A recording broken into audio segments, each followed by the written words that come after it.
Ulitin ko. Sayang, hindi ko na video yung reaction ko. Ikaw.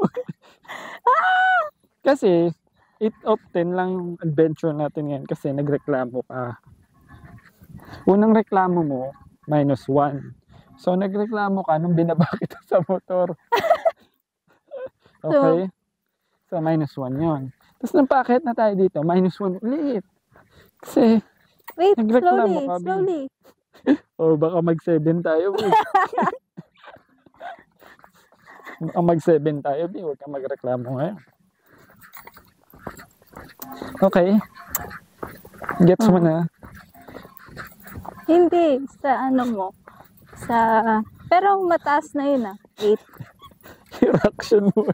Yung paiyak ka na. Totoo. Hindi, kasi mataas naman yung 8. Tapos ako yung may kasalanan. Yung bakit siya 8. Yeah, buwit ako. Yung mukha mo. Ako pa dahilan. Reklamador. Nasaktan.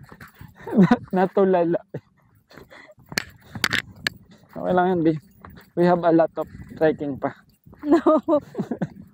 Trekking is what you love, B. I know that. You can love. Mo, natapos. Kung yung trekking puro pababa, okay lang. B. Paano ka mapupunta sa taas kung di ka aakyat? Yun ang problema mo. Hahanap ka ngayon ng lugar na ganun. Diba? Puro banana. Because there's a monkey here. Kung ganito yung akyat natin kanina, good so. Isipin mo kanina dito, maaraw pa dito kanina. Walang kaano-ano. Okay lang nga. Pero kung may ilaw si Snipey, kaya natin magtagal. Yung overall nga, 8 talaga. Ako lang yung dahilan. Alam mo yung hanggang bukas o Saturday ata, buhat-buhat mo yung sama ng loob na yan. Alam mo yan. Tapos madadagdagan yung portion ng, do you love me?